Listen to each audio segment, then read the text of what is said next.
We have the new moon at 16 degrees of Gemini, happening on June 6th at 5:38 a.m. Pacific, which is 8:38 a.m. Eastern. Check your local time to see when this lunar event is occurring for you. This new moon has some interesting tones to it due to having 5 planets in Gemini currently. And with Mercury, the chart ruler, being here in its home sign of Gemini, this is a Gemini moon with very potent Wonder Twin themes to it. Energetically, this moon is mixed bag in terms of the transits that we're having and also with some of the vibes that we have on the graph. Surprisingly, for dealing with Gemini energy, we actually have solitude on the graph. And with this big amount of Gemini energy, you wouldn't think that would come up, but I said this in the weekly video, just because we're in Gemini times and big Gemini energy, which is all about communication and interacting with others, doesn't mean we won't have some moments where we want some space to ourselves. Gemini energy is always associated with mingling. At the same time, there is another side to Gemini energy where you just need to be in your head and pull back from others. So even though this is all in a social energy, we're still going to have our moments where we need some personal space. Mixed in with this, ironically, is social vibes. There's a lot of mental vibes. There's family and friends vibes. There's also emotional sensitivity by the time we get to the 7th, mixed in with romantic vibes. So with all of these energies, we could be in our heads a little bit more during this Gemini lunation, causing us to contemplate what our next steps are. And it makes sense considering new moons are about new beginnings. This is a period to take some quiet time to yourself and reflect on what it is you'd like to build in the next 6 months. During new moons, we set intentions about what we'd like to see grow within the next 6 months by the time we get to the full moon in the exact sign. We also look at the positive qualities of this zodiac placement that we'd like to adopt for ourselves. So think about what you'd like to start in Gemini energy by the time we get to the full moon in Gemini by December 15th of this year. What type of new story are you trying to create for yourself in this energy? So this is a time to write a new script for your life and to consider what type of chapter you'd like to be in by the time we get to the end of the year. So under this influence, it's a time to consider what type of new plot we'd like to develop for ourselves. This Mercury ruled sign has a lot to do with how we want to develop our minds. And so is this a period where you're wanting to increase your mental agility? One of the ways we can do this is opening our minds to different concepts and complex understandings about the world, people, subjects, and the details of everything. Because it's one of the ways to become flexible in our thinking, but also raise our IQ. Also, being like this really helps us with intellectual stimulation. Gemini is a sign about being curious and stimulating the mind, and this may be a period where you're realizing you need more of that. Especially with Jupiter being here with this new moon. This might be a time you just want to expand your mind in any way you can, and that could be through learning topics that expand your horizons. Speaking of IQ, are you wanting to develop better social skills? That way you're able to read the room and energies, but also it allows for you to attract like-minded people and truly stimulate your need for socialization. The cool thing about Gemini energy is it helps us sharpen our interpersonal skills. That way we're able to communicate more effectively. It helps us become more charismatic. And it also helps us in terms of opening up our social life. In other words, bringing some more variety to our interactions with others. So if you're open to having different sets of friends and bringing more variety to your social group, this is the perfect energy for that. Especially if you're looking to enhance different parts of your personality and stimulate those sides of you, this is a wonderful energy to explore all of that.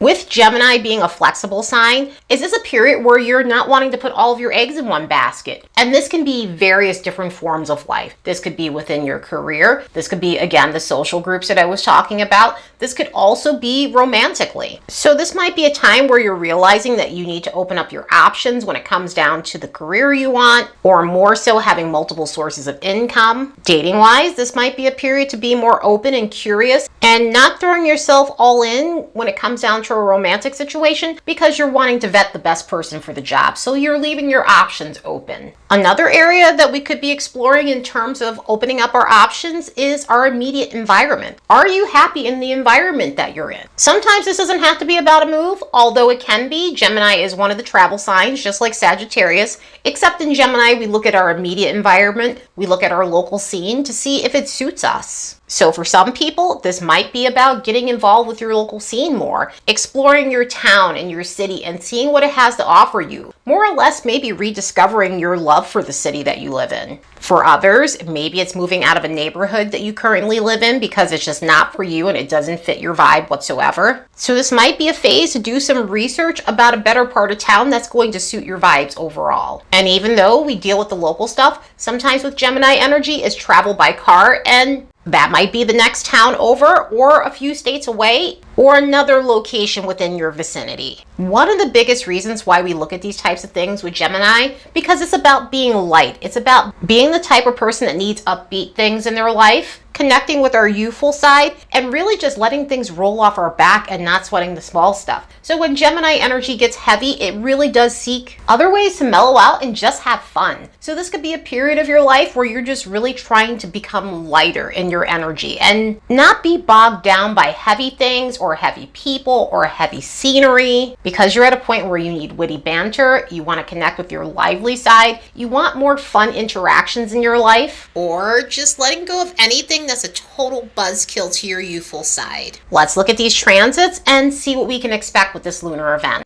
Don't forget to like and subscribe because it helps this channel grow. Also, if you're looking for a natal chart reading or intuitive coaching, the links will be in the description box below. And if you'd like to support the work of this channel, you could do so by buying me a fresh cup of coffee. The link will be in the description box below as well. So transit-wise, we have some interesting things going on during this new moon. For one, it's mixed bag, and for being a very jolly sign, there are some harsh transits that are going on right now. Interestingly, this Gemini stellium is split when it comes down to the aspects it's making, and this is because Jupiter and Mercury are at some of the lower degrees, while the Sun, Venus, the Moon are at middle degrees of Gemini. So while one half is getting a square from Saturn, the other half is getting some favorable aspects by Pluto. In terms of the chart ruler, it's making a conjunction with Jupiter, the Sun, the Moon, and Venus. And with energy like this, we'll get a considerable boost to whatever we're trying to start in our lives regarding our finances, regarding our love lives, regarding our social lives, regarding our confidence, our moods, our emotions, and any other journeys that we're considering for ourselves. So it's a phase where our minds will be ready for expansion and we'll be ready to come up with some sort of strategy that's going to help us get to this point in our lives where we get the outcome that we're looking for. Especially with this other half of the stellium, the Sun, Moon, and Venus, they're connected to the nodes in a harmonious way. So this will help us cut loose any old behaviors that hold us back. That way we're going in a direction that helps us become active participants in our lives and ensure that we have the victory that we're looking for. Also, because we've got that Mercury-Jupiter conjunction trying the Pluto, this is going to help us have breakthrough moments on how to get out of the ruts that we've been experiencing in our life, allowing us to feel motivated enough to upgrade our circumstances. Now, with that square to Saturn that the other half of this stellium is making, this can help us look at things realistically, even if it doesn't really feel good at the moment. So some of this could be reality checks when it comes down to our love life, our finances, the way we handle our emotions, and also our ego issues that we may be having that's holding us back. And because we are dealing with Saturnian energy in this, if we've been doing the hard work necessary to work on these things, we do reap the rewards later on. So even with the gloom some of that energy brings, it does signal that there's light at the end of the tunnel. And we may feel more willing than typical to work on these things, especially with our coping skills. And this is because that second half of that Gemini stellium is getting a sesquiquadrate from Pluto, which of course feels very heavy. However, it may motivate us to search for better ways to work on our coping skills and any other self-sabotaging behaviors that we really need to break free of. So yeah, really interesting and colorful new moon with all of the plethora of transits and this gigantor Gemini stellium that we have. A moon like this is really going to feel potent, but it's going to motivate us to delete an old script that's no longer working for us in favor of a new story that enhances our lives. The mutable modality will feel this lunar event stronger than others. So if you have placements in Gemini, Virgo, Sagittarius, or Pisces between 14 to 26 degrees of these signs, you'll experience this lunar event on a massive level. Anyway, I hope you all have the best new moon in Gemini ever. Later, and see you in the next episode.